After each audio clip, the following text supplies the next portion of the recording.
এই ভিডিওটি সবার জন্য নয়। যারা চিন্তা করেন বিদেশে গেলেই ডাক্তার হওয়া যায়, তারা এই ভিডিওটি স্কিপ করুন।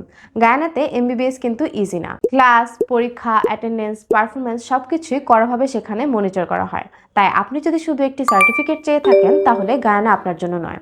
কিন্তু আপনার যদি বয়স বাড়তে থাকে, আপনি যদি বারবার রিজেক্ট হতে থাকেন এবং সত্যিই একজন ডাক্তার হতে চান, তাহলে গায়ানা আপনার জন্য best destination. Lincoln American university একটি স্ট্যান্ডার্ড এবং নিয়মভিত্তিক আন্তর্জাতিক medical university. Rules education BD এর মাধ্যমে এই ইউনিভার্সিটিতে ডাইরেক্ট অ্যাডমিট হতে পারবেন। আমরা কোনো এজেন্সি নয়, আমাদের লুকায়িত কোনো চার্জ নেই। Visa processing, flight, part time কাজ সবকিছুর সাপোর্টই পাচ্ছেন আমাদের কাছ থেকে, এবং খরচও মধ্যবিত্তের নাগালের মধ্যেই। গায়ানাতে রয়েছে পড়াশোনার পাশাপাশি লিমিটেড পার্ট টাইম জবের সুযোগ, কিন্তু পড়াশোনাই কিন্তু প্রথম দায়িত্ব। তাই আর দেরি কেন? আপনি যদি গায়ানাতে নিজের গ্লোবাল ক্যারিয়ার গড়ে তুলতে চান, তাহলে এখনই রুলস এডুকেশন বিডি এর অফিসে চলে আসুন অথবা আমাদের হটলাইন নাম্বারে যোগাযোগ করুন।